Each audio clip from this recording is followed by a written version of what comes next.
Worum ich mich bemühe.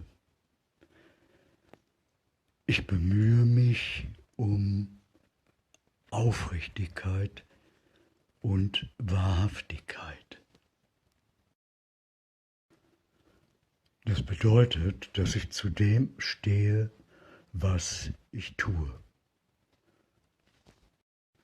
Ich versuche in und mit Liebe zu leben. Das bedeutet Nächstenliebe im weitesten Sinn.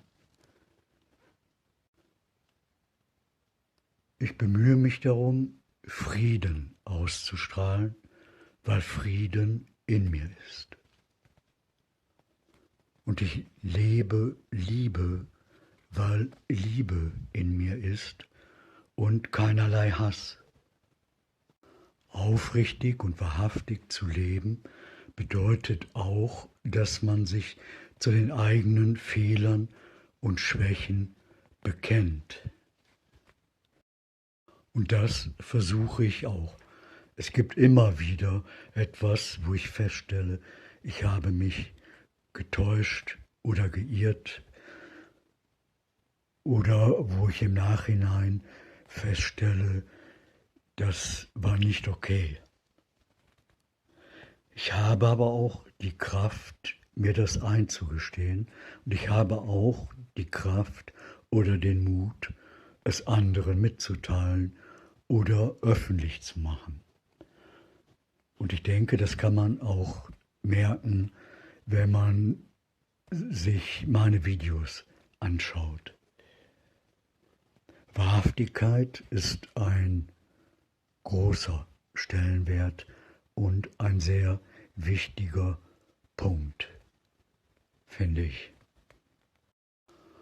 Und Nächstenliebe ist das höchste Gut, das höchste Gebot. Wenn man im Alten Testament liest oder in der Tora, dann findet man dort die Aussage, dass Nächstenliebe die Gottesliebe ist.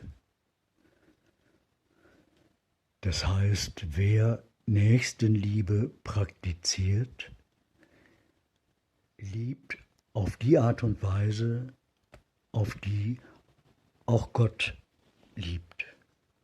Es verbindet einen also mit Gott, diese Gottesliebe, diese Art so zu lieben und nicht egoistisch zu lieben oder zu lieben, um ein bestimmtes Ziel zu erreichen, sondern Nächstenliebe ist Liebe, die aus einem selbst heraus gelebt wird und lebendig ist.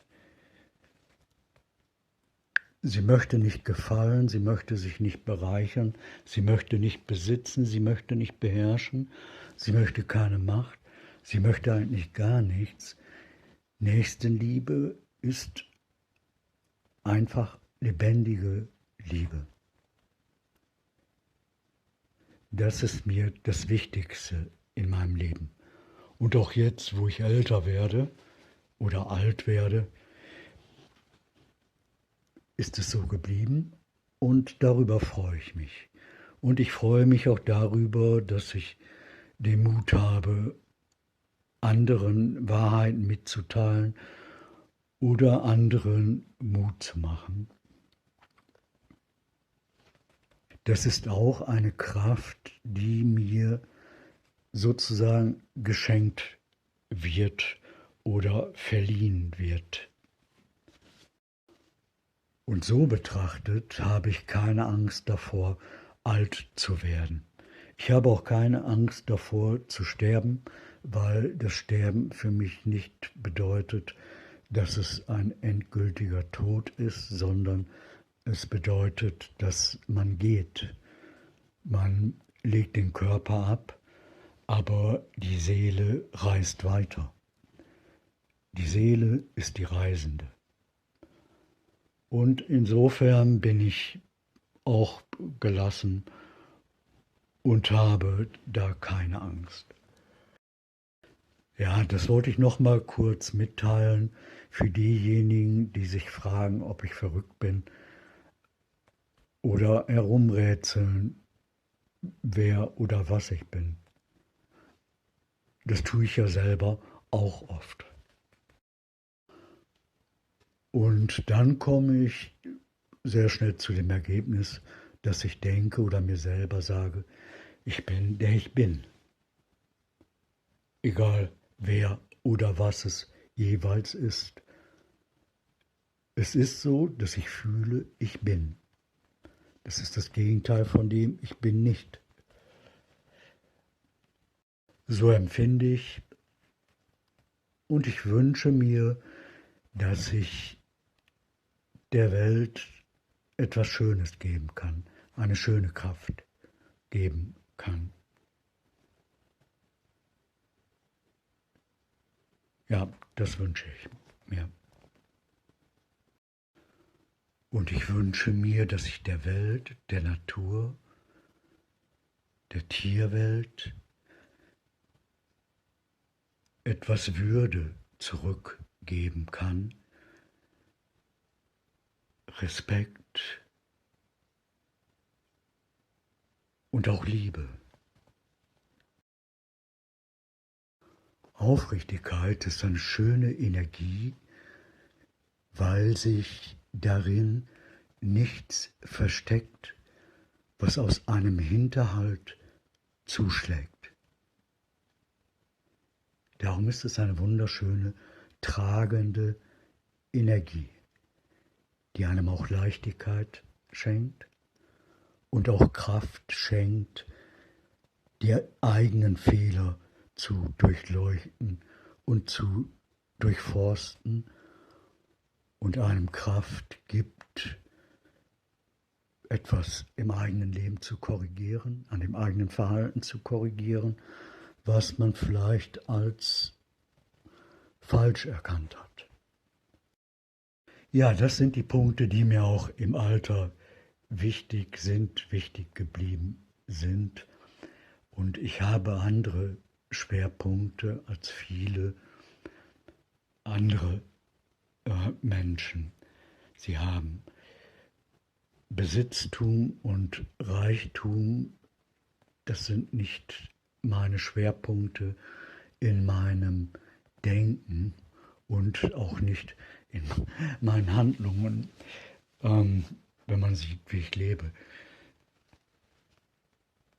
Nein, das ist für mich nicht so wichtig.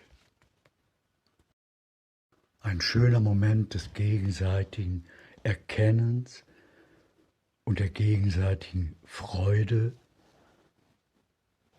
und Liebe ist für mich weitaus wichtiger als diese in Anführungsstrichen normalen Kategorien. Ich wünsche allen Menschen die Kraft, Liebe leben zu können. Und ich wünsche allen Menschen, dass Liebe in sie einkehrt. Und das beinhaltet auch Frieden. Wer Liebe in sich hat, lässt zum Beispiel nicht zu, dass dort Hass entsteht oder Hass blüht. Und wer liebt, der hasst nicht. Deshalb heißt es auch, liebet eure Feinde. Das klingt zunächst mal paradox und man will es nicht akzeptieren oder kann es nicht akzeptieren und denkt sich, das ist doch verrückt. Aber es ist so, dass wenn ich jemanden hasse, der selber bereits schon hasst, schenke ich dem Hass noch mehr Kraft. Derjenige, der hasst, braucht aber nicht noch mehr Hass, sondern er braucht eigentlich etwas, was ihm von diesem Hass erlöst. Und das wäre Liebe. Deshalb macht es Sinn, sich zu bemühen, diejenigen, die man eigentlich nicht mag oder nicht so respektiert, doch auf bestimmte Art und Weise zu lieben.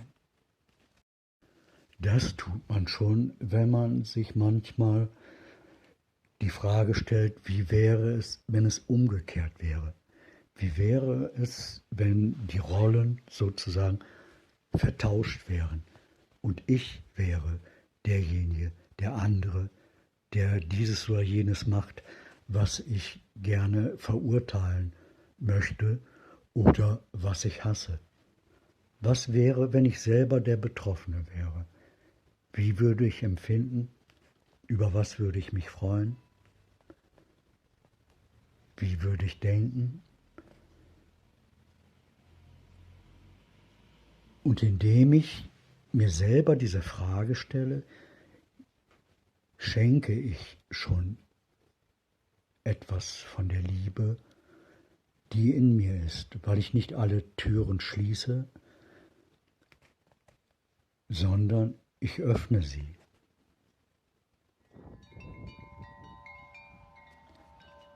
Ja, das wollte ich jetzt nochmal so spontan sagen. Ja, okay. Ich wünsche allen eine schöne Zeit. Ciao.